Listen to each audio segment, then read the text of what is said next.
Welcome to UPL Cast. Appreciating life.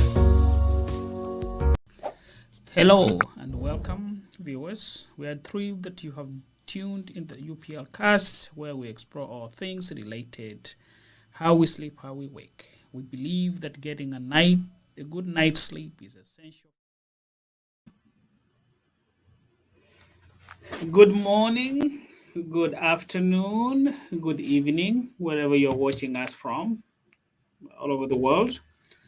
Thanks for tuning in to our UPL Cast, episode number 7. As I promised on episode number 6, today we are going to look at the 50 commandments, as I call it. I coined that word specifically to address what is it that you are supposed to do to improve your sleep. But in episode 6, we saw that there is a lot of things that can happen if you are sleep deprived. We looked at some of the things that affects you as a human being, affects us if we lack sleep, and if our sleep is also fragmented. But before I tell you about the 50 commandments of sleep, or what you are going to do to improve your sleep, let us look at a little bit of the connection between sleep and mental health, because they are closely linked. Sleep and mental health are closely, very, very tightly linked, because poor sleep can contribute to the onset of exacerbation of mental health problems, while good sleep hygiene can improve health outcomes. So good sleep hygiene, as we're going to see today, can improve how your well-being looks like, or how well your immune system works. Sleep plays a very crucial role in rejuvenating and restoring our body, and that includes our brain. During various stages of sleep, as we've seen, we know that there's 5 stages. I mean, there are 5 rounds that the 4 stages of sleep go around every night for 7.5 or 8 hours that you're supposed to sleep. So there is stage 1, stage 2, stage 3, and REM. Stage 1, stage 2, stage 3, and REM, as we have seen in other episodes that we have seen before. So during this time, the brain performs vital functions such as processing emotions, consolidating memories, and regulating the emotions. So lack of sleep or poor sleep quality can interfere with these processes, leading to negative consequences for mental health. So research has shown that poor sleep quality is associated with higher risk of developing mental health problems such as anxiety disorders, depression, bipolar disorder. It's also linked to increased symptoms of existing mental health conditions, such as you are always very irritable. Somebody's asking you something and you are always not really ready to engage, if you will. There's also that tendency of mood swings, decreased abilities to cope with stress, and many other things.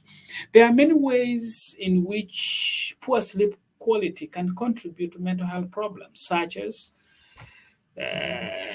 we saw from episode 6, sleep deprivation, which can cause changes in our brain activities that leads to negative emotions and decreased positive emotions.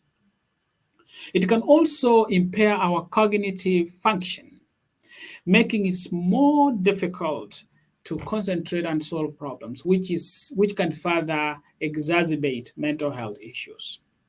Additionally, poor sleep quality can disrupt the body natural circadian rhythm. We looked at the circadian rhythm, and we found out that the circadian rhythm is our 24-hour cycle that actually makes us who we are, which can lead to a range of physical, mental problems, including depression, anxiety, and mood disorders, as I've said before.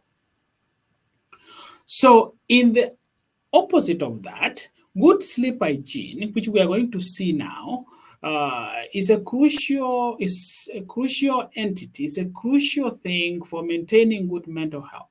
It's essential to establish some of the things that we are going to talk about next so that you can have a good rest of sleep at night. If you are struggling, though, with poor sleep quality and mental issues, it is, as I've said before, it is important to seek professional help from your healthcare provider or your doctor. So, before I tell you what is it that we are supposed to do to enhance our sleep, let us look at some of the factors that influence our sleep problems. Number one, stress. Stress and anxiety can make it difficult to fall asleep or stay asleep. In turn, sleep deprivation can exacerbate feelings of stress and anxiety, creating vicious cycle. To address this, we are going to see how we are going to address this. But for now, it is important to find a healthy way to manage stress, such as meditation, exercise, or talking to a therapist. Another thing that, as human beings, that affects our or that influences our mental health challenges is diet. What you eat makes you who you are. So, eating healthy and balanced diet can help improve both sleep and mental health. For example, consuming too much caffeine or sugar can disrupt your sleep. And we're going to see this. It is part of our 50 commandments of sleep. Another thing that also influences mental health is also exercise, which is, as human beings, we are supposed to be active all the time. We are supposed to be upright and walking during the day, not sleeping during the day. We are not nocturnal animals. We are supposed to be sleeping at night. Because remember, in some episodes, I've said that we are supposed to sleep a third of our lives. That is how important sleep is. And in episodes to come, we are going to look at the spiritual aspect of things. Wherever you believe, you are a Muslim, you are a Hindu, you are a Christian, you are an atheist, we are going to talk about what does all those biblical texts or things that you, Quran, or whatever you believe in, what do they say about sleep? Have they left it out, or is it as important as food? Another thing that influences how we sleep is our environment. Your sleep environment can greatly impact the quality of your sleep. So we are going to see how that is going to come together, because making sure that your bedroom is cool, dark, and quiet. So we are going to see that. Additionally, also minimizing screen time, and we're going to talk about that next year. Then the other thing that that influences our sleep and mental health is sleep disorders. The sleep disorders such as insomnia, sleep apnea, and the restless leg syndrome can have a significant impact on both sleep and mental health. But as I've always said, if you suspect that you have a sleep disorder, it is important to talk to your doctor about the treatment options. Now, that being said, let us start by talking about commandment number 1. What is it that you are supposed to do in order for you to improve your sleep patterns? Number 1, you have to stick to a consistent sleep schedule. That means you go to bed the same time and wake up the same time. If you do this for a while, your circadian rhythm and your biological clock will be reset. Therefore, you will not need an alarm.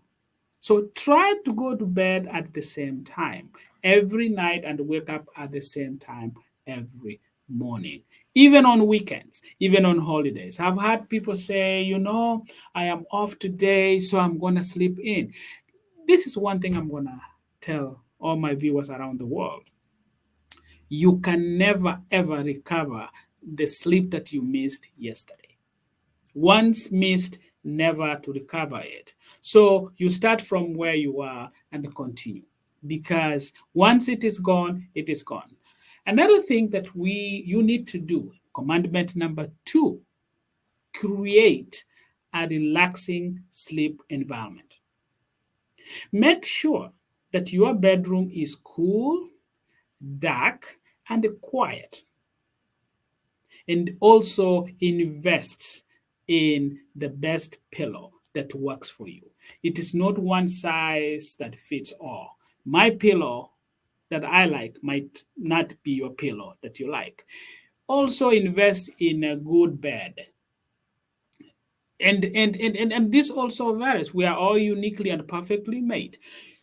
Some people like hard surfaces, some people like soft, some people like, so just find out what is it that you like. Even when I say cool environment, your temperature has to be to the way you like it. And then that, if you keep that, it's going to help you get a night good sleep. Number 3, it's to avoid stimulants. Avoid things like caffeine, nicotine, and alcohol, especially before bedtime.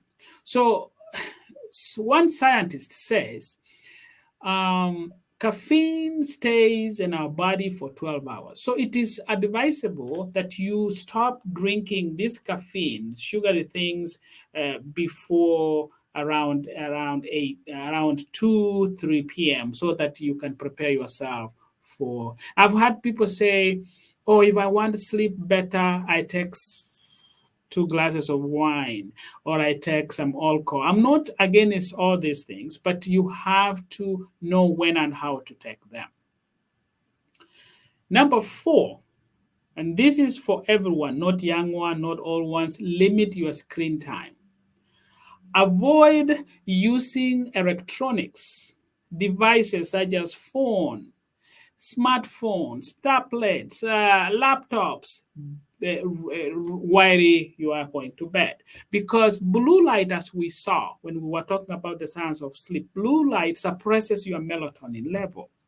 And there is a reason why the sky is blue during the day and the night is dark. And that, as I said before, melatonin, which is a hormone that helps us sleep, is darkness friendly. Serotonin, on the other hand, which is a chemical that is in our intestine, is light friendly. So if the moment you put a lot of light to your retina, it suppresses your melatonin level, and you are not able to sleep well at night. Another thing that you are supposed to do, number 5, is exercise regularly, whatever that means for you. If you are exercising, you like to run, you like to walk, you like to do all these things, do it regularly, but do it before bedtime. I know people say that they exercise in the morning. I'm not against it. I'm not saying that you shouldn't.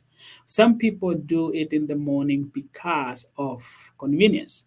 But ideally, if you look at the human biological clock, you have to exercise. You're supposed to exercise when you are well coordinated. And that is between the time of 2 p.m., 3 p.m., 4, and 5.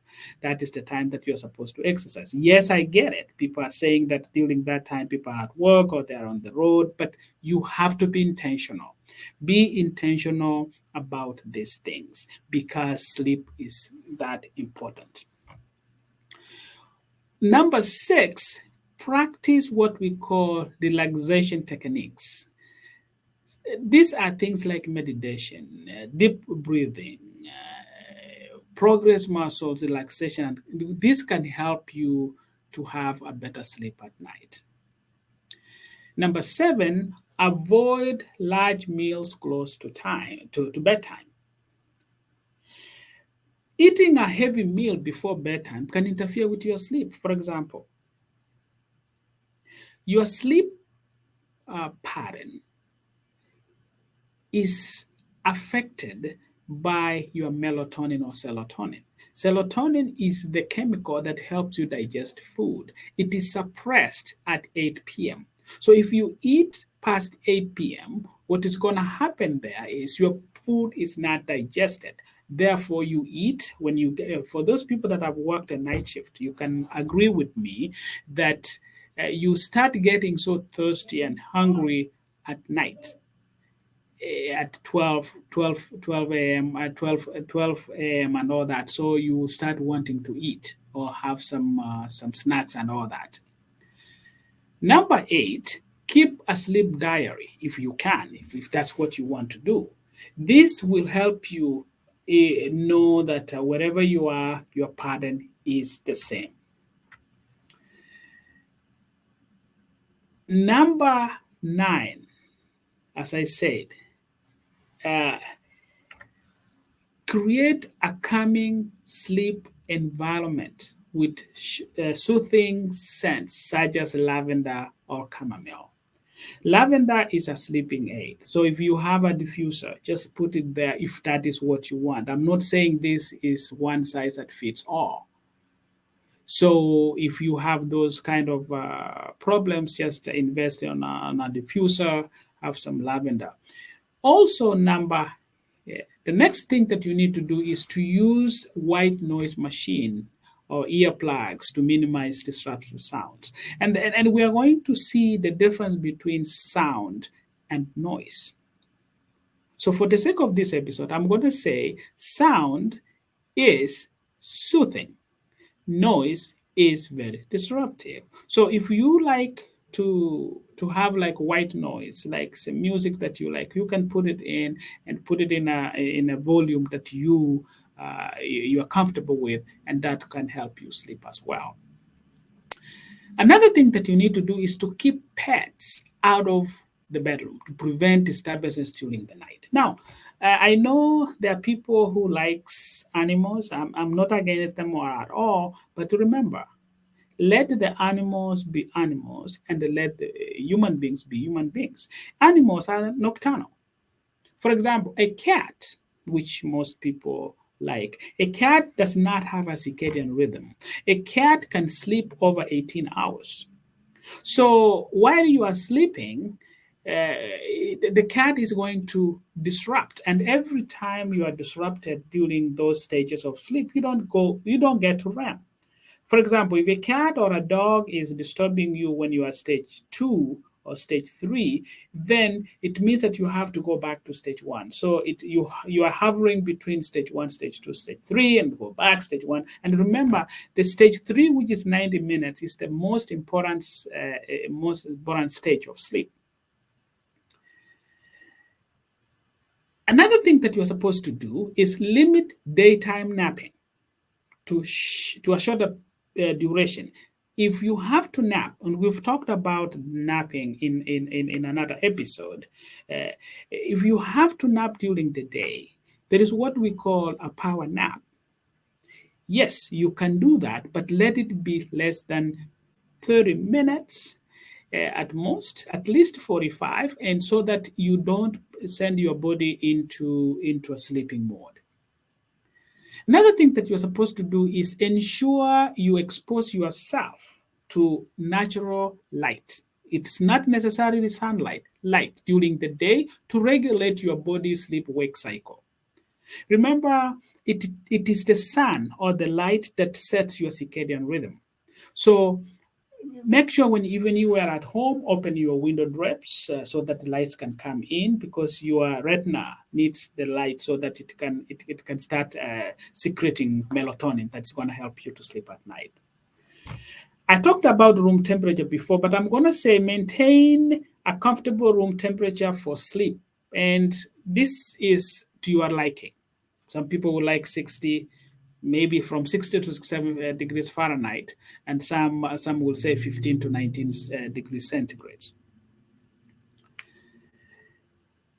Now, another thing that you are supposed to do is manage your stress levels effectively through activities like journaling and engaging in hobbies.